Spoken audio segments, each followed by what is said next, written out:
Hello guys, this is Aravind Smithya. Welcome to 264th video. இந்த வீடியோவில் நம்ம என்ன பார்க்க போகிறோம்னா, திருக்குறள் இருக்கிற அதிகாரம் நம்பர் 27 தவமில் இருக்கிற குறள் நம்பர் 4 பார்க்க போகிறோம். குறள் ஒன்னார் திரளும் உவந்தாரை ஆக்கலும் எண்ணின் தவத்தான் வரும். இதோட பொருள் என்னென்னா,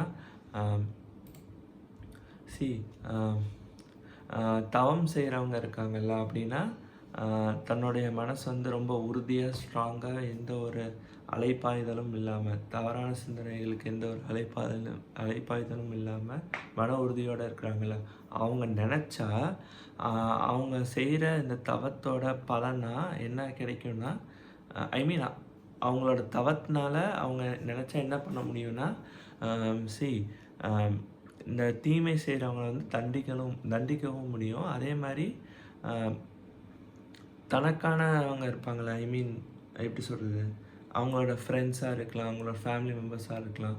ஸோ அவங்கள மென்மேலும் ஒரு நல்ல முன்னேற்ற பதவிக்கு கொண்டு வர முடியும் அவங்களோட தவ வலிமையால் அப்படின்னு திருவள்ளுவர் சொல்கிறார்.